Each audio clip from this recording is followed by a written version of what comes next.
Hello, everybody. My name is Masimba, and I'm new at St. James. This is my first year here. And so, when this idea of birthday month came up in our staff meeting the other week, I could not understand what that is. First of all, I wondered, okay, why does it have to be a month? And then I started asking a few more questions. But then I thought I would drag Jean and Mervyn, guys who've been here for a while, to explain to us this idea of birthday month. And so I'm going to start with you, Jean. How would you explain birthday month to the person who's new? Okay, so I arrived at St. James just before the new auditorium had been completed. And everything up until then there were little brochures and things saying Operation Wipeout. And it was all aimed towards a particular month, and that month was October. So the end goal was that we needed to do something by October. And what they were doing then is that the building was completed, and they had a huge service in October commemorating the fact that our building had opened and that ministry could continue. And so Birthday Month really grew from that time, is that focus of our buildings are open, things are being paid, and so that's how it originated. And that's when celebrating, okay. And celebrated with a big service on October, and then it's traditionally been earmarked. And Mervyn, how would you sort of bring that together with what we now call thank offering, birthday month thank offering? What's the relationship between the two? So just going back to what Jean was saying about October and Operation Wipeout, in our cupboard in our kitchen, I've got a coffee mug that's got the little St. James logo on its Operation Wipeout, because part of raising money for that wiping out of the building cost, the cost of the new building, was selling coffee mugs. So we've got some at home, Operation Wipeout. And some cookbooks too. And there were a whole lot of things. So over time, the October month was then celebrated as our commemoration of our birthday as a church. And the church started in 1968. So we're coming up to however many years it is now, 52 years, celebrated our 50th birthday a couple of years ago. And over time, the idea of the birthday celebration was linked to this sense that there's so much to be thankful to God for. And if you're going to express your thanksgiving, which we should do every day, pretty much, but if you're going to express it in a formal way, then your birthday month's a good time to be thankful. So if you think about big birthdays, you might get up and thank, your parents or your partner or your friends or whoever, thank the Lord. So linking our birthday month and Thanksgiving was a natural thing to do.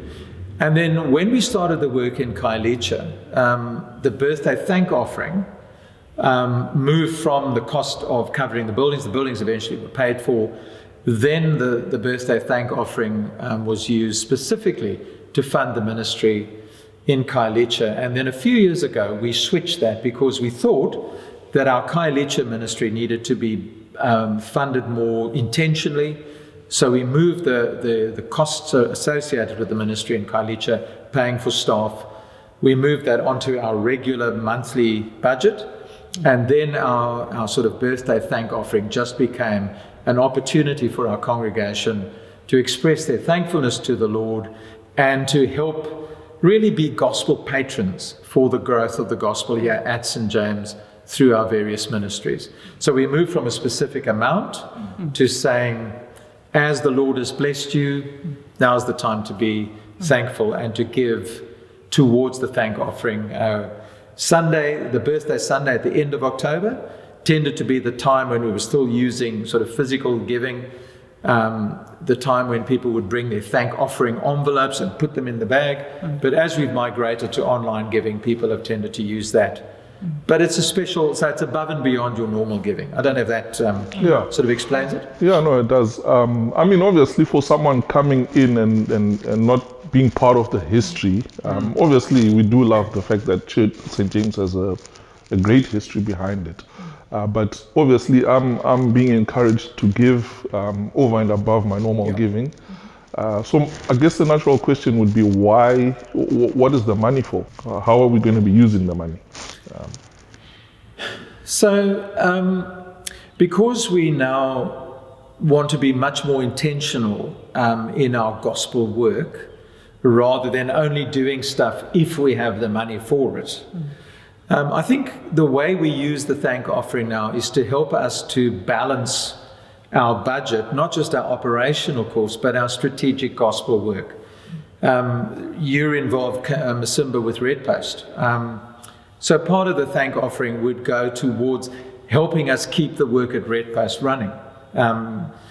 In terms of new staff, like yourself and Gareth and others. It's really a way for our congregation to invest in gospel work above and beyond the regular giving. Church giving, and you'll know this from just being involved in churches yourself. Church giving is a funny old thing, isn't it?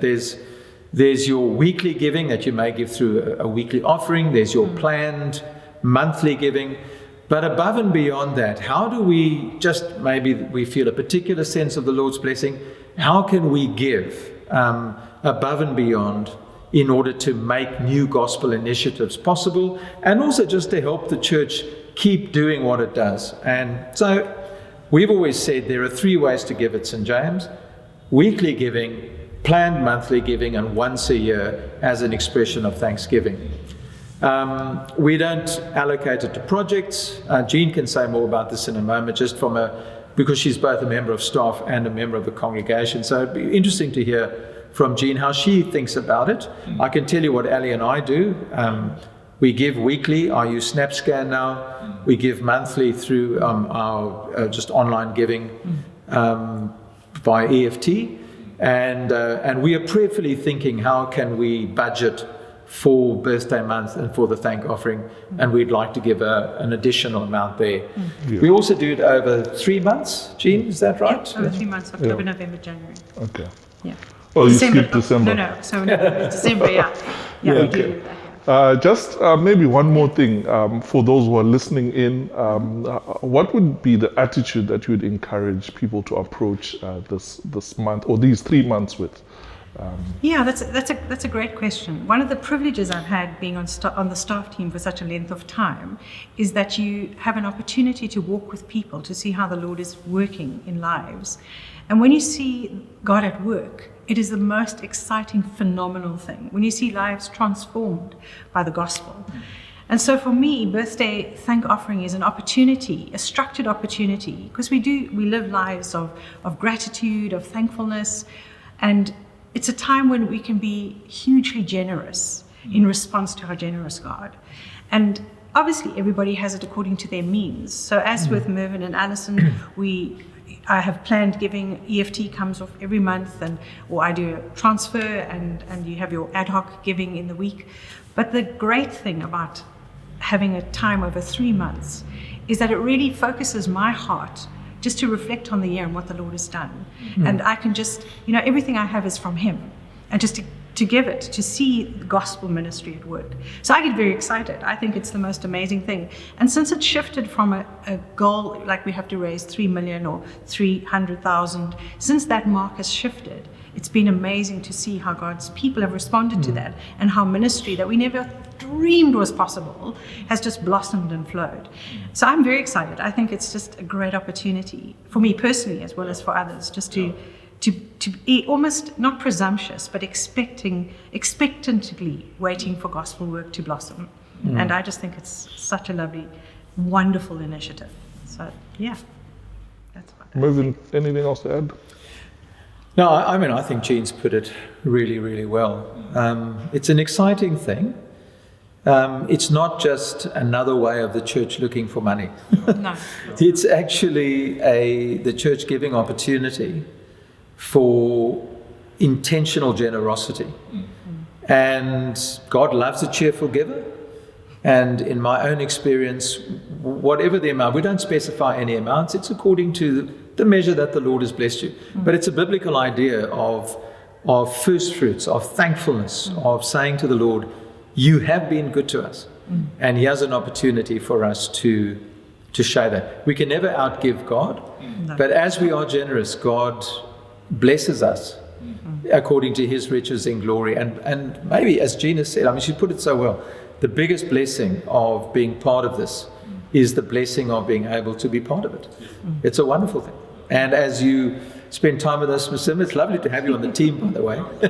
So much for welcoming you publicly in the building. But insofar as you and Fundiswa and your lovely daughter are part of our church, you'll discover what a joy it is to be part of a gospel community where generosity is a key value. So it's a great thing. No, thank you so much, guys, for the time, and thank you for sharing your understanding and helping us to think through what is coming up. An exciting time, and I'm looking forward to it.